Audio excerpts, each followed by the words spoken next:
केंद्र सरकार का जो उदासीन रवैया हिमाचल की तरफ है, उसके बारे में समस्त हिमाचल की जनता चिंतित है।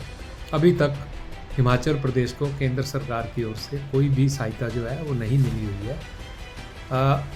हिमाचल केंद्र सरकार, भारत सरकार का एक राज्य है और केंद्र सरकार की पूरी जिम्मेवारी बनती है कि हिमाचल को इस स्थिति से निपटने के लिए सहायता करी जाए, फाइनेंशियल हेल्प दी जाए।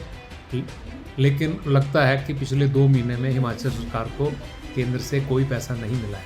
तो कई राज्य ऐसे हैं जहां केंद्र सरकार खुल के पैसा दे रही है, उनकी मदद भी कर रही है। हम समझते हैं कि हिमाचल एक कांग्रेस शासित राज्य है और यहाँ बीजेपी की सरकार नहीं है। इसके साथ ही हिमाचल की जो सरकार है, सुक्खू सरकार है, उसको केंद्र के साथ अपने रिलेशन अच्छे रखने चाहिए, क्योंकि केंद्र से सहायता लेनी है तो आपको केंद्र के साथ एक अच्छा व्यवहार करना चाहिए और सुक्खू सरकार को जितनी फिजूल खर्ची है उसको बिल्कुल रोकना चाहिए। इन स्थितियों में जितने भी एक्स्ट्रा कॉन्स्टिट्यूशनल अपॉइंटीज़ जो सुक्खू सरकार ने बना रखे हैं, कम से कम 6 महीने के लिए उन सबको बर्खास्त कर देना चाहिए या उनको स्टेप डाउन कर देना चाहिए और ये सारा पैसा जो है इस त्रासदी से निपटने के लिए हिमाचल सरकार को खर्च करना चाहिए। हिमाचल के ताज़ा हालात क्या हैं, ये आपने जो अभी वीडियो चला था इसमें देख लिया होगा। ये रविंद्र सूद हैं, पालमपुर से द ट्रिब्यून के सीनियर जर्नलिस्ट हैं और जब जर्नलिस्ट बात करता है ना, तो ये भी तय मानिए कि उसमें जान होती है, उस बात में जान होती है। अंदाज़ा आप लगा लीजिएगा कि सूद साहब की कौन सी बात जो थी उसमें जान नहीं थी। आज की डेट देखी जाए तो सिर्फ हिमाचल में ही जान नज़र नहीं आ रही है, बकाया तमाम चीज़ों में जान नज़र आ रही है। चाहे वो ये जो बेमुरब्बत सियासत है ना, ये ही क्यों ना हो, ये भी जानदार तरीके से हो रही है। अभिवादन स्वीकार करें, मैं उदय पठानिया। हिमाचल और पंजाब दोनों पड़ोसी राज्य हैं और एक बात तो तय है कि जो भी आपदा हिमाचल में आती है उसमें और पंजाब में सिर्फ एक रात का या फिर कहीं एक दिन का फर्क होता है। अगर यहाँ पर बरसात हो रही है तो पहले हिमाचल पानी रोकता है और जब पानी हदें क्रॉस कर जाता है तो फिर हद खोलनी पड़ती है और पंजाब की हदों में पानी क्रॉस होता है। यानी जो समस्या हिमाचल में 24 घंटे पहले आती है, 24 घंटे के बाद वो पंजाब में एंटर कर जाती है। लेकिन दुर्भाग्य देखिए कि हिमाचल के हिस्से में कुछ नहीं आता। पंजाब, जिसे फुटबॉल ऑफ इंडिया भी कहा जाता है, वहाँ पर प्रधानमंत्री नरेंद्र मोदी ने वहाँ के मुख्यमंत्री मान साहब को बुला लिया है कि आप आइए और बात कीजिए। हिमाचल का कहीं जिक्र नहीं आया। हिमाचल की दर्द कहीं केंद्र सरकार को नजर नहीं आया। अब इसकी वजह क्या हो सकती है? अगर जिस तरह से FIR होती है ना, उसी तरह से इस पॉलिटिकल फर्स्ट इंफॉर्मेशन रिपोर्ट को देखा जाए तो हिमाचल का दोष सिर्फ इतना सा नजर आता है कि यहाँ पर बीजेपी की सरकार नहीं है, यहाँ पर है तो कांग्रेस की सरकार। और इस सरकार का क्या खामियाजा केंद्र आम आदमी जो हिमाचली है उससे वसूलना चाहता है? अब इसी मुद्दे पर आगे चलेंगे। हिमाचल का हिस्सा कहाँ मिला? GST की बात करें तो 6-7 हज़ार करोड़ रुपए के करीब हिमाचल का केंद्र सरकार के पास पड़ा हुआ है। लेकिन मुख्यमंत्री सुखविंदर सिंह सुक्खू लगातार चीख रहे हैं कि हमारा जो GST का हिस्सा है वो वापस कीजिए, हमारे पर आपदा आई हुई है। और अब तो प्रदेश को आपदाग्रस्त राज्य भी घोषित कर दिया गया। लेकिन हमारी आपदाएं, हिमाचल की आपदाएं केंद्र सरकार को नजर नहीं आ रही है। अब पॉलिटिकल बिंदुओं से अगर इसी चीज को देखा जाए तो फिर प्रथम दृष्टया यही नजर आता है कि केंद्र सरकार उस बात का बदला ले रही है जिस बात पर इस वक्त कांग्रेस के सुप्रीम राहुल गांधी अड़े हुए हैं और उन्होंने ये नारा छोड़ा हुआ है कि वोट चोर गद्दी छोड़। और जब ऐसी चीजें होंगी तो वोट चोरी क्या हिमाचलियों ने की?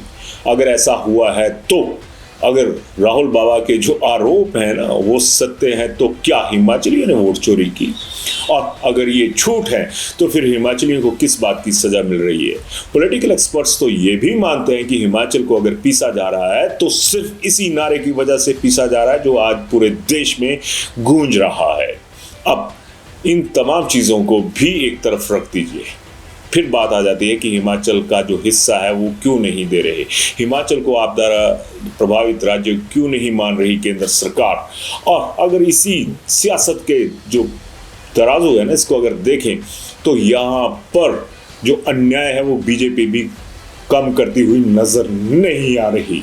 2 दिन पहले मुख्यमंत्री सुखविंदर सिंह सुक्खू ये कहते हैं कि अगर बीजेपी हमारे साथ चले, नड्डा साहब के पास चले, तो मैं, मेरा मंत्रिमंडल, मेरे विधायक साथ में जाने को तैयार हैं, हमें हिमाचल के लिए मदद चाहिए।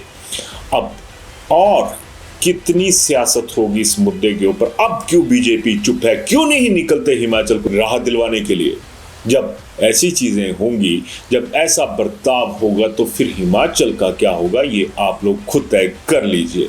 हमारी कोई अहम नहीं है, कोई ईगो नहीं है। अगर भारतीय जनता पार्टी के नेता उनके नेतृत्व में जाना चाहते हैं, नड्डा जी के नेतृत्व में जाना चाहते हैं, जयराम जी के नेतृत्व में जाना चाहते हैं, हम सभी के नेतृत्व में केंद्र सरकार के पास आपदा प्रभावित परिवारों के लिए मैं और मेरी सरकार के मंत्रिमंडल, मेरे सभी विधायक जाने के लिए तैयार हैं। पंजाब जिसकी मैं बात कर रहा हूँ बहुत दलेर राज्य है। वहाँ पर जो पब्लिक है ना वो भी इतनी ये कहें कि जिंदा दिल है कि वो किसी को मरने नहीं दे रही। मरने दे रही हैं तो हमारी सरकारें। पंजाब का दबदबा विदेशों में भी है और शायद उसी दबदबे की वजह है कि आज पंजाब के मुख्यमंत्री को दिल्ली से बुलावा आ गया, क्योंकि जो वेस्टर्न मीडिया है वो लगातार पिछले 2 दिन से इन चीज़ों को हाईलाइट कर रहा है कि जो फुटबॉल ऑफ इंडिया है वो तबाह हो चुका है और वहाँ पर अभी तक कोई मदद नहीं गई। अब सवाल उठता है कि जब वेस्टर्न मीडिया चीखता है, वेस्टर्न मीडिया चिल्लाता है, तो आपके कानों में आवाज़ चली जाती है। हमारा पंजाब का, हिमाचल का मीडिया अगर कुछ बोले तो वो आपको कोई मीडियम नज़र नहीं आता पब्लिक की आवाज़ सुनने के लिए।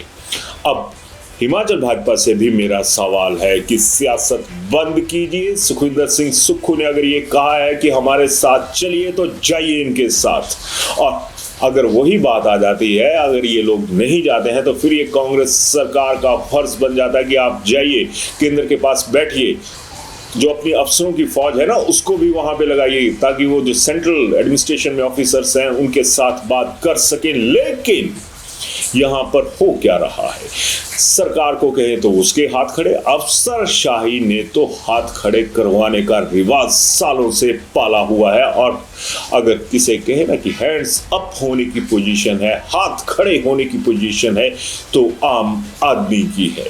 भाजपा शासित राज्य हरियाणा है, दिल्ली है, यूपी है, वहां पर तो बाढ़ आ जाती है, वहां पर तो केंद्र के नेताओं के आंसू भी निकल आते हैं। अब हिमाचल के लिए आपके आंखों में आंसू तो दूर की बात, ये जिसे कहते हैं ना पहाड़ी में कहे कि छटाक भर की जो जीभ है ये भी हिलती हुई नजर नहीं आती। यहाँ पर लोगों की जिंदगियां हिल गई हैं, लेकिन नहीं हिल रही है तो सत्ता की कुर्सी, चाहे वो केंद्र की हो चाहे वो अफसरों की हो। इस वीडियो में रविंदर सूद जी ने एक बात बहुत सही कही और उन्होंने कांग्रेस को आईना भी दिखाया है कि जब तक हालात सामान्य नहीं होते तब तक जो लोग जिनकी कोई नियुक्ति करना जरूरी नहीं है, जिन्हें लाखों रुपए का वेतन देना जरूरी नहीं है, उन्हें या तो पद से हटा दिया जाए या फिर इन लोगों को थोड़ा सा भी रहमो करम हो तो ये लोग जनता के लिए अपनी सुख सुविधाएं छोड़ दें। अब यहाँ पर एक सवाल और भी है, जो हमारे 68 माननीय हैं उन्होंने अपना वेतन छोड़ा, उन्होंने अपनी सुविधाओं में कोई कटौती की। अब यहाँ से याद आता है एक किस्सा जो कि जिला कांगड़ा का ही है। विधानसभा क्षेत्र 16, यहाँ पर एक व्यक्ति का मकान 9 अगस्त के करीब गिर गया था और आज सितंबर की 2 तारीख हो गई। उस व्यक्ति को इस हिमाचल की अफसरशाही ने एक तिरपाल तक मुहैया नहीं करवाया। और ये वही अफसरशाही है, ये वही नेताशाही है जो एमएलए हॉस्टल को खाली करने के लिए कह देती है कि आप कहीं अन्यत्र रुक जाइए, आप लोग खतरे में हैं। आम आदमी खतरे में नहीं है क्या? अब केंद्र सरकार जितनी दोषी है, हिमाचल भाजपा जितनी दोषी है, उसके बराबर ही दोषी हिमाचल की सरकार भी है। और इस सरकार में जो दूसरे पदों पर मलाई खाने के लिए बैठे हुए हैं ना, आम आदमी की भाषा में बात कर रहा हूं, वो इस मलाई को क्या छोड़ नहीं सकते? क्या सियासत में हीरो बनने के लिए जनता को जीरो करना जरूरी है? क्योंकि अगर जीरो सामने होगी तो आप हीरो होंगे। अब इन तमाम मुद्दों पर दुख इस बात का है कि वहां पर केंद्र सरकार भी काम करती हुई नजर आ रही है, जहां पर केंद्र सरकार को यह लग रहा है कि वेस्टर्न मीडिया में हमारी जो छवि है वो ना खराब हो जाए। और नेशनल लेवल पे, स्टेट लेवल पे केंद्र सरकार की जो मर्जी छवि हो, लेकिन ये भी सच्चाई है कि इंटरनेशनल इमेज को बिल्टअप करने के लिए, उसको चमकाने के लिए केंद्र सरकार जितना करोड़ों रुपए का बजट फूंकती है ना, उस बजट से ही कुछ पैसा यहाँ पे आ जाए, यहाँ के लोगों को राहत मिल जाए। लेकिन नहीं, यहाँ पर सियासत हो रही है और जितना नुकसान पंजाब का हुआ आज हर किसी का दिल भर रहा है, जितना हिमाचल का हुआ है हर किसी का कलेजा यहाँ पर भी फट रहा है। लेकिन नहीं फट रही है तो सियासत की वो जमीन जिसके ऊपर हमारे सियासत के जमीनी देवता जो है ना वो राज करते हैं, हम लोग उनको पूजते हैं और अपने देवी देवताओं की जितनी बेकदरी हिमाचल में हो सकती है वो भी इसी अफसरशाही की वजह से हुई है। अगर जे.एंड.के की बात करें तो कई यात्राएं वहां पर भी बंद कर दी गई, केदारनाथ की यात्रा बंद, बकाया कई जगहों पर यात्राएं बंद, लेकिन हिमाचल में इन अफसरों ने मणिमहेश जो आज की डेट में पूरी चर्चाओं में है, जो मंडी पूरी चर्चाओं में है, वहां की अफसरशाही ने क्या किया? क्या कोई यात्रा बंद करवाई? ब्रह्माणी माता, जिन्हें ब्रह्माणी माता भी कहते हैं, उन्होंने बहुत पहले कह दिया था कि ये यात्रा बंद कीजिए, मैं आपको डल झील तोड़ने की इजाजत कतई नहीं दूंगी, लेकिन हिमाचल की अफसरशाही तुम्हें पूजना चाहिए। आप लोगों ने इसे रोका नहीं। क्यों? वजह क्या थी? टैक्स उगाही या फिर जो पर्चियां काटने का सिलसिला है वो? आज लोगों की जिंदगी का पत्ता ही कट गया, उनका जो पत्ता था ना जमीन पे वही साफ हो गया और सियासत जो है वो पत्तों की तरह, ताश के पत्तों की तरह आम आदमी को फेंट रही है। तो ऐसे में अब हमारे जो सियासतदान है वो फेल हो चुके हैं, चाहे वो बीजेपी वाले हैं चाहे वो कांग्रेस वाले हैं। हमारा जो 6-7 हज़ार करोड़ के करीब जीएसटी बना है वो हमें वापस नहीं मिल रहा। जो हमारे विपक्ष में बैठे लोग हैं वो ये आवाज बुलंद नहीं कर रहे, तो फिर हम कहां पे चीखें? तय जरूर कीजिएगा। धन्यवाद। शिमला होटल, घर के बाहर घर जैसा अपनापन।